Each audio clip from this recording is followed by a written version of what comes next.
सो दोस्तों, हम सबने सुना है कि एक माँ अपने बच्चों के लिए किसी भी हद तक गुजर जाती है, पर इस केस में एक माँ अपने बच्चों के लिए उस हद तक गुजर गई जहाँ पे इस केस को जो इन्वेस्टिगेट कर रहे थे उन ऑफिसर्स की सांसें उड़ गई। और अगर आप इसके बारे में सुनोगे और जानोगे तो शायद आपके भी रोंगटे खड़े हो जाएंगे कि एक माँ का प्यार इतना ज्यादा भी खतरनाक हो सकता है, जबकि वो खुद उतने ही एज के 2 बच्चों की माँ होती है।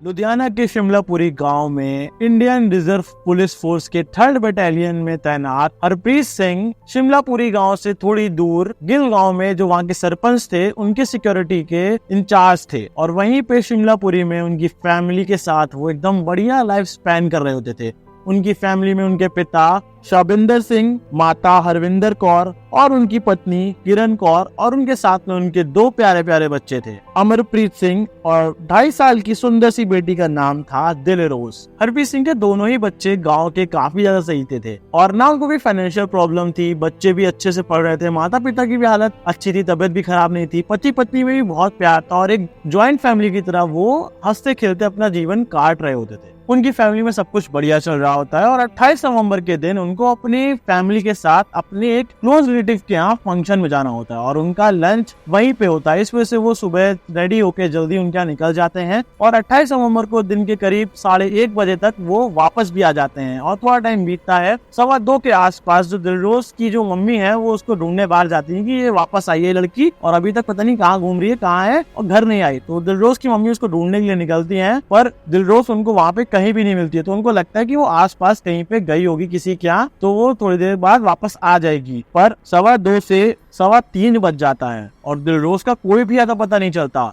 और वहाँ पे उनकी जो मदर हैं किरण कौर वो काफी ज्यादा नर्वस हो जाती हैं और परेशानी उनकी एकदम आसमान पे पहुंच जाती है कि उनकी 2.5 साल की बेटी अभी तो फंक्शन के बाद आके बाहर खेल रही थी, अब कहाँ चली गई। तो वो सब ढूंढने के लिए बाहर निकलते हैं और क्योंकि फैमिलीज इतनी पास पास रहती है वहाँ पे कि गाँव वाले भी जो है वो भी ढूंढने लगते हैं और सब बताते हैं कि अभी तो वो बाहर ही खेल रही थी, अभी पता नहीं कहाँ से चली गई, एकदम से कहाँ गायब हो गई। दिलरोज के पापा थे वो 3rd battalion of Indian reserve police में कांस्टेबल थे, सीनियर कांस्टेबल थे। इस वजह से पुलिस भी रिपोर्ट है वो दर्ज कर लेती है और वो लोग लगभग 3:30 बजे तक पुलिस स्टेशन में जाके बता देते हैं कि ऐसा हुआ, उनकी बेटी कहीं पे भी नहीं मिल रही है। और पुलिस वाले बिना टाइम वेस्ट करे 3:30 बजे तक वापस आ जाते हैं, उनके घर के आसपास लोगों से पूछते हैं और सीसीटीवी फुटेज देखते हैं। वहाँ पे ज्यादा सीसीटीवी फुटेज नहीं थे बट जो दिखा उसमें उनको कुछ ऐसा दिखा जिसके देख के उन सबके रोंगटे खड़े हुए।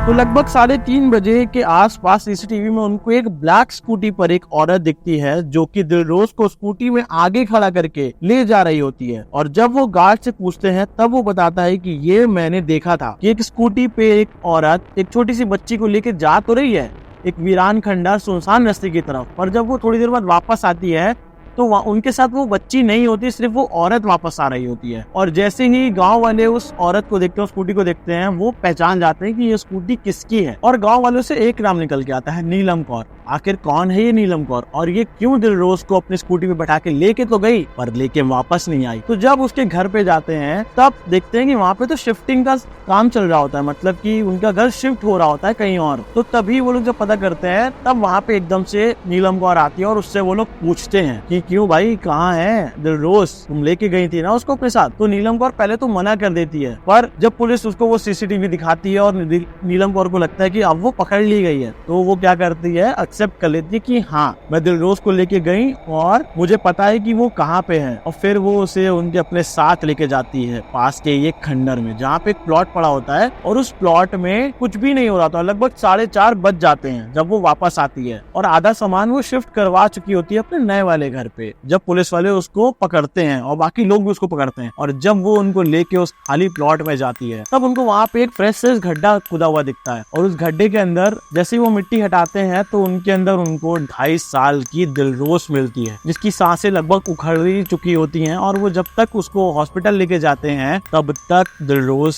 की जान जा चुकी होती है। एक 2.5 साल की बच्ची जिसका आई डोंट थिंक कि किसी से भी इतना बैर होगा या किसी के लिए भी इतनी नफरत होगी कि कोई उसको ऐसे तरीके से एक जमीन में गड्ढे में गाड़ के चला जाता है। और जबकि खुद एक औरत जिसका नाम नीलम कौर है, जिसके खुद के 2 बच्चे हैं, वो ऐसा करती है। तो जब पुलिस उससे पूछताछ करती है, पर उससे पहले पहले गांव वाले गुस्से में आके नीलम को मारना शुरू कर देते हैं, पर पुलिस जैसे तैसे करके नीलम कौर को वहां से बचाती है और पुलिस स्टेशन लेके जाती है और वहां पे उससे पूछताछ करती है कि भैया तुमने ऐसा क्यों किया, ऐसा कौन सा तुम्हारे साथ एक 2.5 साल की बच्ची ने तुम्हारे साथ ऐसा तुम्हारा क्या बुरा कर दिया था, या उसके परिवार वालों ने तुम्हारा ऐसा क्या बुरा कर दिया था कि तुमने उसको खत्म कर दिया, वो भी ऐसे इतनी बुरी तरीके से। तब वो बताती है कि मैं कुछ दिन पहले यहाँ से आई थी और जो दिलरोज है उसके फैमिली जहाँ उसकी रहती है उसके बगल में ही उसने भी अपना घर लिया और वहाँ पे नीलम कौर अपने पति से सेपरेशन के बाद अपने पेरेंट्स के साथ रहने आई थी और उसके साथ उसके 2 लड़के भी थे जिनकी उम्र लगभग 7-8 साल की ही थी। पर जहाँ पे एक तरफ हरप्रीत सिंह के जो बच्चे थे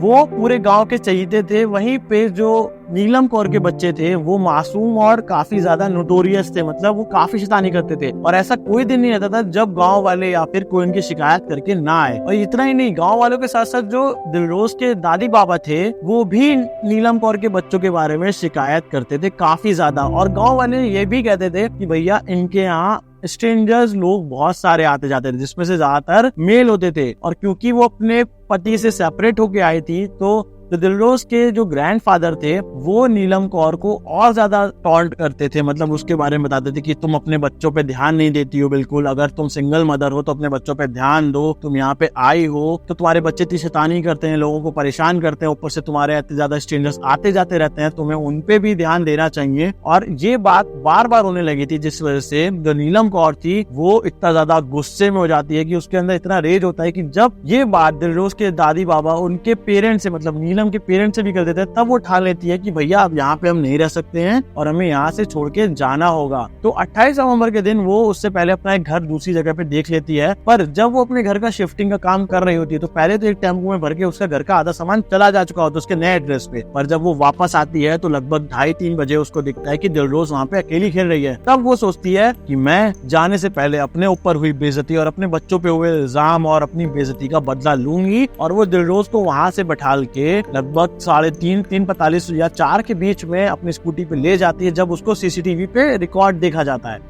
और वहाँ पे उस खंडर में लेके जाती है। और दिलरोज कौर क्योंकि उसको जानती है इस वजह से उसकी गोदी में आती है पहले तो, और फिर उसकी स्कूटी पे भी आराम से खड़ी हो जाती है क्योंकि भोली सी बच्ची 2.5 साल की, उसको क्या पता, वो तो सोची कि चलो ये तो हमें घूमी कराने लेके जा रहे हैं, हमें घुमाने लेके जा रहे हैं, ऐसे अब ये लाके वहीं पे छोड़ देंगी ये। और वहाँ पे जब उसको खाली खंडर पे ले जाती है तो इतना गुस्सा होता है नीलम के अंदर कि वो एक पत्थर, घर बनाने वाला पत्थर जिसको ईंट बोलते हैं, आप लोग भी ईंट बोलते होंगे, उससे दिलरोज के सर पे हमला करती है और उसकी वजह से दिलरोज कस कस के चिल्लाने लगती है, और वो चिल्लाने का शोर कोई सुन ना ले इस वजह से नीलम कौर दिलरोज के मुंह में मिट्टी भरने लगती है, और तब तक मिट्टी भरती है जब तक दिलरोज की आवाज के साथ साथ उसकी सांसें भी उखड़ना शुरू नहीं हो जाती हैं। और जल्दबाजी में वहीं पे गड्ढा खोदती है और उसको गड्ढा खोदने में 45 से 40 मिनट लग जाते हैं और 4 बज चुका होता है जब तक पुलिस वाले उसके बारे में घर पे ढूंढना शुरू कर देते हैं। मतलब एक तरफ पुलिस वाले उसको देख चुके हैं कि ये लड़की लेके गई है, और वहीं पर नीलम कौर तब भी दिलरोज को के लिए गड्ढा खोद रही होती है और उसको उस गड्ढे में डाल के मिट्टी डाल के उसके ऊपर से मुंह पे मिट्टी डाल के चेक भी नहीं करती कि वो जिंदा है कि मर चुके, मतलब उसको जिंदा ही उस गड्ढे के अंदर बंद कर देती है मिट्टी डाल के। और जब वो आराम से घर जाती है उसको सोचती है अभी थोड़ी पकड़े जाएंगे, आराम से पकड़े जाएंगे हम तो, पर सीसीटीवी और वो गार्ड उसको पहचान लेता है, लोग उसको पहचान लेते, और पुलिस को इतना मुश्किल हो जाता है उस भीड़ से बचाना नीलम को कि वो मरते मरते बचती है। फिलहाल तो उसका वो केस चलता है और उसको फांसी की सजा हो जाती है क्योंकि उसने ऐसा ब्रूटल क्राइम किया है। और सबसे बड़ी बात, जब नीलम कौर का भाई वहां पे आता है उसको कुछ नहीं पता होता, पर गांव वाले उसे भी पीटने लगते हैं गुस्से में, पर जैसे जैसे पुलिस भी उसको बचाती है उसके भाई को। पर अब आप यहाँ पे ये ट्विस्ट देखो कि आपकी गलतियों के लिए नीलम कौर की जो गलतियां थी या उसके बच्चे जो शैतानी करते थे उनको सही करने की बजाय नीलम ने बदला लेने के लिए हरप्रीत सिंह की 2.5 साल की बेटी को अपना शिकार बनाया। और जब कोर्ट में उसको फांसी की सजा दी गई इस घोर क्राइम के लिए कि वो खुद एक मदर है, तब उसने सबसे पहली चीज पता है क्या बोली कि अगर मुझे आप प्लीज फांसी की सजा मत दो, अगर मुझे साथ हो जाओगे तो मेरे बच्चे को कौन संभालेगा, कौन मेरे बच्चों को ख्याल रखेगा, मेरे बच्चे अकेले कैसे रहेंगे। वो ये तब बोल रही है जब उसने एक दूसरी माँ की 2.5 साल की बेटी को नहीं छोड़ा, और ये केस पूरे शिमलापुरी को चौंका देता है। पुलिस वाले भी सोचते हैं कि ये खुद एक माँ है और वो दूसरे के बच्चों के साथ ऐसा कर देती है। तो मैं आज भी आपसे ये कहता हूँ कि अगर आपके आसपास भी ऐसा हो रहा है तो प्लीज इतना ज्यादा भी उनको पोक मत करो, इतना ज्यादा भी उनकी शिकायतें मत करो कि वो कुछ ऐसा एवेंज करने के लिए अपने मन में ऐसा ठान ले और कुछ ऐसा कर जाएं। अगर आपके साथ ऐसा हो रहा है तो प्लीज उसका एक सॉल्यूशन निकालो, उस जगह को शांति से छोड़ दो। बट किसी की जान लेना एक सॉल्यूशन नहीं है। बेचारे नीलम के जो 2 बच्चे हैं, उनकी क्या गलती थी? वो मासूमियत में शैतानी करते थे। शिकायतें होंगी, बच्चे हैं, शिकायतें आएंगी, पर अब उनके सर से उनकी माँ का साया छिन चुका है।